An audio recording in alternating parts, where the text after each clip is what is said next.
Hello friends, nilibid ako sa Kuya, salot. Nasa bahay na ako friends. Sa labas. Tingnan mo yung mukha nun. Naligo ako ng pawis friends, galing ako sa farm. Alas stress kami ng biyanan ko. Nakita mo budiga ng biyanan ko? Nakita mo yan? Farmhouse oh. Ang laman yan, puro manil. Do you know what is manil? Garlic. Ang daming garlic. Ang daming pagkain, friends. Alam mo, yung budiga niya, may ano pa yan, may yung kamote at saka patatas na nangalata, nangalubot na lang. Nabutan na ng summer, hindi pa naubos. Walang kumakain, ako lang isa.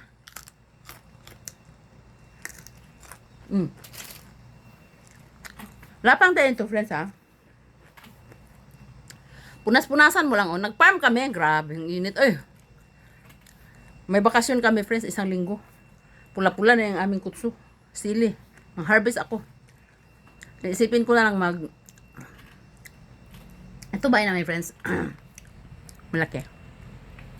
Bawal i-video, sabi ng asawa ko. Ang dami kong nakuha, cabbage, kangkong, kura. Ipamimigay ko sa mga people. Mamigay ako ng grasya. Doon sa hindi ko pa nabigyan, no? Bada. Alam mo, friends, yung budiga ng bayanan ko, 24 hours, may aircon pa yan, malaki. Sabi ko, patayin nyo nga yung aircon na yan. Wala namang laman. Wala namang, iwan ko kung anong laman siya, nakakandado eh. May gold siguro. Pasyal ko kayo sa aking, nakita mo? Kamian persimmon. Tapos grapes, tapos pupunza. Ay, ang daming bunga ng pupunza, oh. Tapos ano yun? Na fruit salad nga yung bahay namin eh. Ano ba yun, oh? Chado? Ano ni chado? Chado ito, chado. Tapos, peach pala, peach. Ang sarap ng peach, no? Ang ganda ng lugar namin, no? Nakita mo. Aalis ako eh. Punta akong Unjo, may kayaksok ako eh. Teka, kain lang ako ng grabing pawis, oh. Naligo na ako, pero July 27, 2025. Nag-church kasi, simba kasi ngayon. Nagutom ako sa farm. Huwag tayong kumain ng tinapay. Ito kainin natin, ukra. Ukra ang hilaw. Alam mo, friends, kung hindi ginawa ng asawa ko yung farmhouse na yan, makikita niyo yung bundok.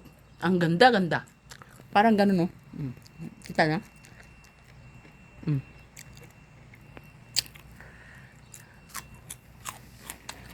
Ang ganda umupo dito, friends. May ano dito, may table at tapos ang daming upuan.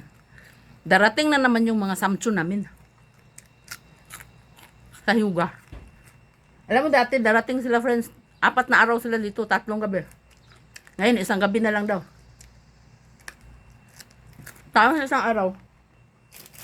Ang sarap talaga. Kula. Kain tayo, dali. Nung 1 araw, friends, may bisita ako 3. Ang anak ko. Kasi nag-ano sila, nag-tour ng malayo, nag-swimming yata kasi hindi naman siya nagsabi. Dinala niya yung kaibigan niya dito. Nako. Saan bang maganda dito? Kita mo yung mga prutas namin, no? Walang maganda eh. Parang hindi ko kita, parang hindi maliwanag. Yun, nakita mo yun? Camion eh, persimmon.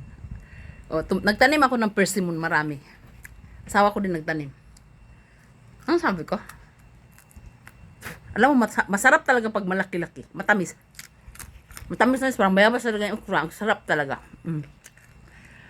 Maglafang sana ako dun sa farm. Grabe, super init talaga. Jinjilbang talaga. Narinig mo.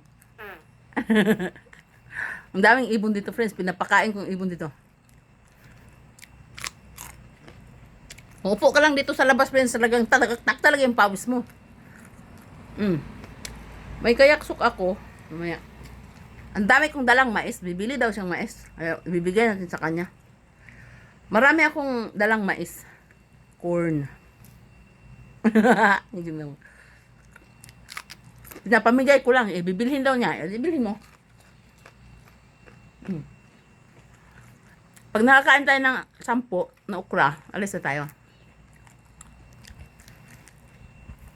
Ang ganda talaga ng lugar ko, friends, no? Nakita mo yun, friends? Bundok yan, friends. Ang ganda talaga dito. Tapos, ang sarap ng hangin.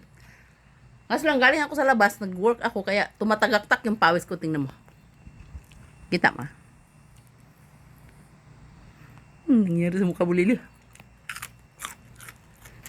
Alam mo, ang sarap talaga ng okra. Basta kapipitas lang. Para sa bayabas, friends. Crunchy-crunchy. Tapos ang lasa niya, parang bayabas nga na hinog-hinog. Yung parang ganun. Alam mo, hindi ako kumakain sa dati. Pero, alam mo, matagal ko nang ginagawa to. Alam mo, pag kumain ka nito,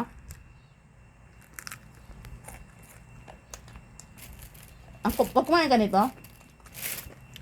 yung tubol mo, hindi naman siya igit, pero hanoy-hanoy. Para sa mga Bisaya. Ang sarap. Gamot daw to sa cancer eh. Okay, magbabay na ako ha. Ang sarap ng upo ko dito ha. Napasyal ko na kayo. Nilibit ako sa Korean. Salut! Bye! Stay naman. Pastrong anyong.